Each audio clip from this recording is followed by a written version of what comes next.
नमस्कार प्यारे विद्यार्थियों।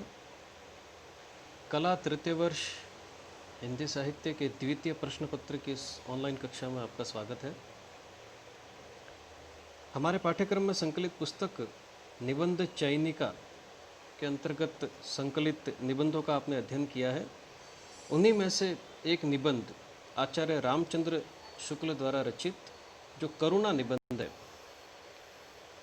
उसका अध्ययन हम आज प्रारंभ करेंगे। आचार्य रामचंद्र शुक्ल के नाम से आप भली भांति परिचित हैं।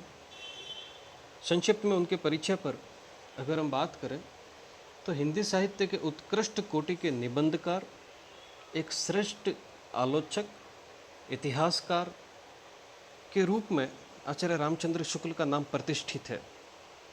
हिंदी साहित्य का जो इतिहास लिखा गया, उस इतिहास के अंतर्गत बहुत सारी जो मान्यताएं हैं, जो अवधारणाएं हैं, जिनको स्वीकार किया गया, जिनको स्वीकारोक्ति मिली, तो वह सर्वप्रथम आचार्य रामचंद्र शुक्ल के इतिहास को ही मिली। इन्होंने 1929 ईस्वी में हिंदी साहित्य का इतिहास नाम से पुस्तक लिखी और उस पुस्तक को जो है वो विद्वानों ने उसमें जो काल विभाजन को लेकर, कालों के नामकरण को लेकर जो भी विचार और जो तर्क आचार्य रामचंद्र शुक्ल ने प्रदान किए, परवर्ती विद्वानों ने उन्हें स्वीकार किया और शुक्ल की बहुसंख्यक मान्यताएं आज भी स्वीकार्य है। तो हिंदी साहित्य के श्रेष्ठ इतिहास लेखक के रूप में, इसके साथ ही साथ श्रेष्ठ निबंधकार के रूप में आचार्य रामचंद्र शुक्ल जो है वो अपनी गंभीर निबंध लेखन शैली के लिए भी जाने जाते हैं। ऐसे विषय जिन पर बहुसंख्यक विद्वान जो है वो लिखने से कतराते हैं या जिस पे लिखना जो है वो एक चुनौती भरा कार्य होता है, ऐसे गंभीर विषयों पर आचार्य रामचंद्र शुक्ल ने निबंध लिखे हैं और बहुत ही सरल तरीके से उन्हें समझाने की कोशिश भी की है। इसी के साथ आचार्य रामचंद्र शुक्ल की जो आलोचक दृष्टि है वह भी बड़ी महत्वपूर्ण है। आलोचनात्मक कृतियाँ भी जो है वो शुक्ल जी की प्रसिद्ध है। निबंधों की श्रेणी में यदि हम देखें तो आचार्य रामचंद्र शुक्ल द्वारा लिखित जो निबंध है उनमें मनोविकारों पर लिखे गए निबंध सर्वाधिक प्रसिद्ध है। मनोविकारों पर लिखे गए जो आचार्य रामचंद्र शुक्ल के निबंध है वे इनके निबंध संग्रह जो है वो चिंतामणि के नाम से पुस्तक में संग्रहित है। चिंतामणि के नाम की जो पुस्तक है उसमें इनके जो मनोविकारों पर लिखे गए निबंध है वे संकलित किए गए हैं। हम थोड़ा सा मनोविकार को समझने की कोशिश करें। वे भाव जो हमारे मन में प्रकट होते हैं, वे भाव किस तरह के भाव हो सकते हैं? जिस तरह के नाम शुक्ल जी ने अपने निबंधों के रखे हैं: उत्साह, श्रद्धा, भक्ति, करुणा, लज्जा, गलानी, लोभ और प्रीति, घृणा, ईर्ष्या, भय और क्रोध, ये हमारे सारे मनोविकार हैं। शुक्ल जी ने बहुत ही सरल तरीके से समझाने की कोशिश की है कि ये सारे मनुष्य के मन में क्यों उत्पन्न होते हैं, उत्पन्न होने के बाद ये किस किस तरह की क्रिया प्रतिक्रिया करते हैं, किस प्रकार मानव के जीवन को प्रभावित करते हैं, उत्पन्न होने की इनकी क्या प्रयत्न रहता है, इस प्रकार से उत्पन्न जो मनोविकार उत्पन्न होते हैं उसमें आसपास का परिवेश कैसे कार्य करता है और कैसे उन मनोविकारों से वह प्रभावित होता है। ये सारी जो बड़ी महीन और बड़ी जो सूक्ष्म बातें हैं ये आचार्य रामचंद्र शुक्ल ने अपने इन मनोविकार से संबंधित या मनोवैज्ञानिक जो निबंध है उसमें बड़ी बारीकी से विश्लेषण करते हुए समझाने का इन्होंने जो है वो कार्य किया है। जो निबंध हमें पढ़ने के लिए दिया गया है निबंध चयनिका में, वह इनका बहुत प्रसिद्ध निबंध है करुणा। बड़ा चर्चित मनोवैज्ञानिक निबंध है। इसमें करुणा जैसे कि हम नाम से ही समझ सकते हैं कि किसी ऐसे दृश्य को देखकर जो हमारे हृदय में दया उत्पन्न कर ले, पीड़ा उत्पन्न कर ले, तो उसके प्रति हमारी करुणा जो है वह जागृत हो जाती है। संवेदनशील मनोविकार है। मानव होने के नाते एक मानव के प्रति जो भी ऐसा दृश्य मनुष्य कभी देखता है या हम कहीं पर देखते हैं तो अनायास ही हमारे हृदय में जो है वो करुणा उत्पन्न हो जाती है। तो इस करुणा नामक जो मनोविकार पर जो है वो आचार्य रामचंद्र शुक्ल जी ने निबंध लिखा है। शुक्ल जी की दृष्टि में करुणा जो है वह दुख के वर्ग में आने वाला मनोविकार है। कि करुणा आपके मन में तभी आएगी जब आपका मन क्या महसूस करेगा? दुख के भाव को महसूस करेगा।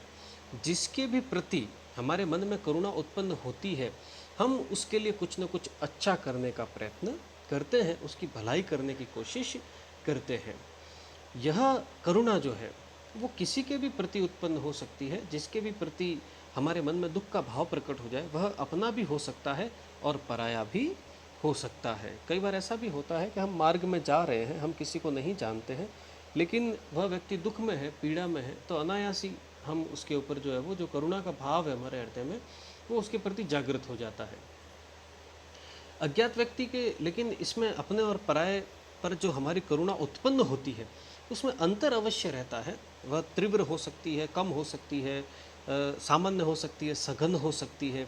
किसी अज्ञात व्यक्ति के दुख पर हमारी जो करुणा प्रकट होगी, वह जो है वह इतनी गहराई वाली करुणा नहीं होगी, वह सामान्य करुणा होगी, लेकिन उत्पन्न होगी अवश्य।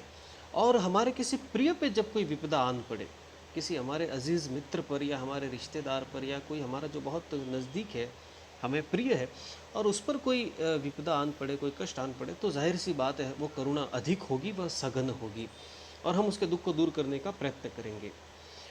जो हमारा प्रिय होता है, जैसे एक माँ के लिए उसका पुत्र होता है, उसके लिए तो उसके सुख के अनिश्चय, ये चाहे पता न हो कि वह सुखी है या दुखी है, लेकिन ये सोचकर ही कि वो सुख में होगा या दुख में होगा और उनसे दूर है, तो ये सोचकर ही जो है वो करुणा का भाव उत्पन्न हो जाता है कि क्या पता उसका जीवन किस तरह से चल रहा होगा।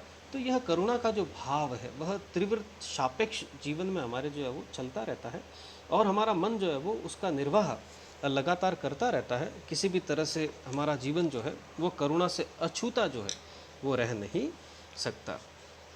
इस निबंध को प्रारंभ करने से पहले इसको समझने का जो तरीका है, इस निबंध में जो सूत्र शैली में लिखते हैं आचार्य रामचंद्र शुक्ल, एक पंक्ति लिख देते हैं महत्वपूर्ण, और फिर उसी की व्याख्या करते हुए आगे बढ़ते रहते हैं अपने निबंध में। तो यहाँ पर भी कुछ इस तरह से ही है कि करुणा को लेकर वे कोई उक्ति या पंक्ति लिखते हैं और फिर उसी का विस्तार करते हुए उसे समझाने की कोशिश जो है वो करते हैं। जैसे अपने निबंध का प्रारंभ करते हुए वे कहते हैं कि जब बच्चे को संबंध ज्ञान कुछ कुछ होने लगता है, तभी दुख से उस भेद की नींव पड़ जाती है जिसे करुणा कहते हैं। आचार्य रामचंद्र शुक्ल देखो प्रारंभ में कह रहे हैं कि जैसे जैसे बच्चा बड़ा होता है और वक्त के साथ साथ उसे संबंधों का ज्ञान होने लगता है, तो उसे दुख भी समझ में आने लगता है, और जैसे ही उसे दुख की समझ आ जाती है, उसके हृदय में करुणा का जो भाव है वह उत्पन्न होने लग जाता है। तो मनोविकार जो है वो सारे ही मनोविकार हमें तभी से मिलने प्रारंभ हो जाते हैं जब बच्चे को जो है वो संबंधों का ज्ञान होना प्रारंभ हो जाता है। जैसे जैसे उसकी समझ विकसित होती जाती है, वैसे वैसे उसके हृदय में प्रेम, दया, करुणा, क्रोध, घृणा, ग्लानि, ये सारे मनोविकार अपने आप जो है वो विकसित होने लगते हैं। तो जो है वो आचार्य रामचंद्र शुक्ल अपने निबंध को आगे बढ़ाते हुए कहते हैं कि दुख की श्रेणी में प्रवृत्ति के विचार से करुणा का उल्टा क्रोध है। क्रोध जिसके प्रति उत्पन्न होता है उसकी हानि की चेष्टा की जाती है, करुणा जिसके प्रति उत्पन्न होती है उसकी भलाई का उद्योग किया जाता है। परीक्षा में यह प्रश्न कई बार पूछा जा चुका है कि दुख की श्रेणी में प्रवृत्ति के विचार से करुणा का उल्टा क्या है।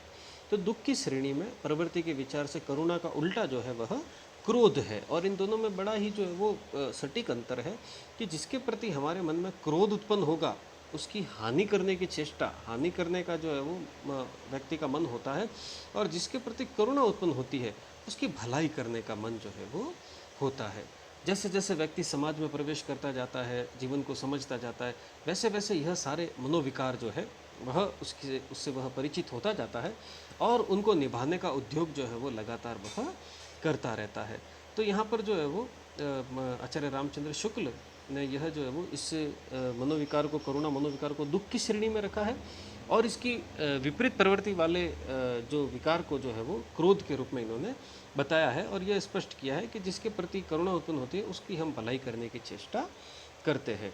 तो इस प्रकार इस संपूर्ण निबंध में जो है वो आचार्य रामचंद्र शुक्ल करुणा को लेकर इसी तरह की जो है वो भाव प्रकट करेंगे, और इसी तरह से इनकी सूत्र शैली में एक एक पंक्ति को लेते हुए हम इस निबंध को समझने की कोशिश जो है वो करेंगे। तो अगले वीडियो में हम इसको और आगे बढ़ाएंगे। धन्यवाद।